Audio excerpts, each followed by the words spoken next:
Today I'm just going to talk to you about foam rolling. As a keen runner and a triathlete, I always use my foam roller a couple of times a week. I work with a local athletics club and I tell all the athletes it's the best bit of kit, the best 20 euros they're going to spend is to buy themselves a foam roller. What you're looking to do is really work the larger muscle groups of the leg, and you're looking to roll the roller or roll yourself over the roller about 10 to 15 times over each muscle group. So let's start with the front, the shins. If we're doing a lot of hill sessions maybe, we come back and our shins are starting to get a little bit tight. So all we need to do is place ourselves on top of the roller, stabilize yourself with your hands and just allow your body roll and those shins rub across the roller. Okay, and just to get them a little bit heavier, a little bit deeper, what we can do is we can just lean to one side and cross the legs over so we can put a bit more weight through the front of that shin. And like I said, doing about 10 or 15 times. If we find a very sore spot, we can stay on that and just pulse across it until we feel it's freed out. Okay, so we swap over, do the same. Again, 10 to 15 times and stop on anything that we find quite sore. So then what we can do is we can just pop down to do the quads, the fronts here, these guys. What we're looking to do again is stabilize ourselves on our elbows and really just move our body over and back, making sure that we're getting those quads all the way from the top to the bottom. You can do them in sections. You can do the top half first and then move the roller to do the bottom half. And then if we want to get to the sides, just where the IT band meets your quad, that can always be quite a tight spot. We can just roll that quad and along that line. So as you saw there, you can be very brave and just stack one leg on top of the other. It can be quite tender. Or if you feel you need to ease yourself into it a bit more, just use this leg as a bit of support. Okay? And then we go right onto our side to get our IT band. And what I would always suggest is we start just above the hip, above your hip bone in that pocket area there.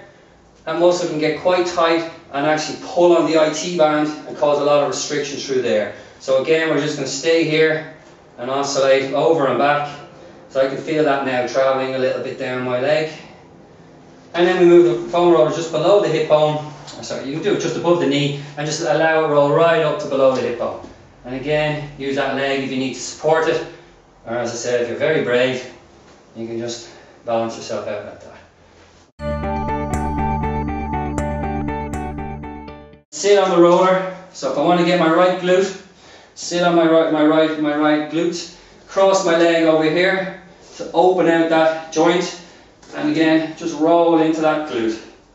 So quite tender.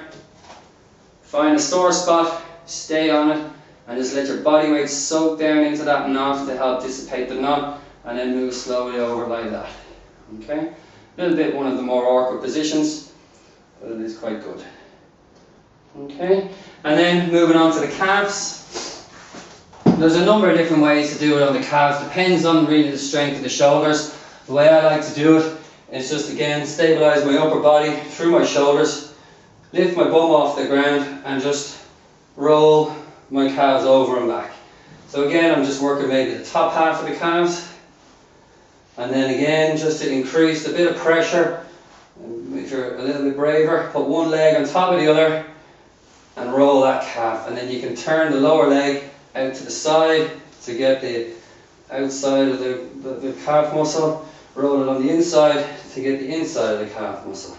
Again, the calves are very, very sensitive, so just work with what you feel you can cope with. Again, there shouldn't be too much pain with this. Obviously a little bit of pain because we're getting through to the tighter muscle groups, but just work within your pain range. Okay, and then moving it up to get the hamstrings. I don't find the roller as effective for the hamstrings as the other parts of the muscles, just because those hamstrings are very, very dense muscle, very strong muscle, and you can't really compress the muscle against the bone the way you can with the quad or the calf. But again, as you can see, just doing our best to get those three hamstring muscles working the outside, working the middle, and then working the inside. And again, you can just do two legs like that. And if you're feeling a little bit braver, cross them over. And then always very, very good is just the lower back.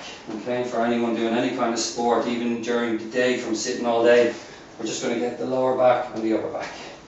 Just rolling through. And we'll slightly angle ourselves out to the right just to get the QL muscle, the other side of that lower back, and then out to the left. So what we're going to do is 10 to 15 rolls across each major muscle group. If you find a knot in that particular muscle, stay on it, do a little pulsing movement over and back. Use your roller 2 or 3 times a week. After your long sessions, have a shower, lie down. 10 or 15 minutes is all you need to do, and I guarantee you'll feel the difference for it. If you'd like to learn more, visit my website. Thanks a million.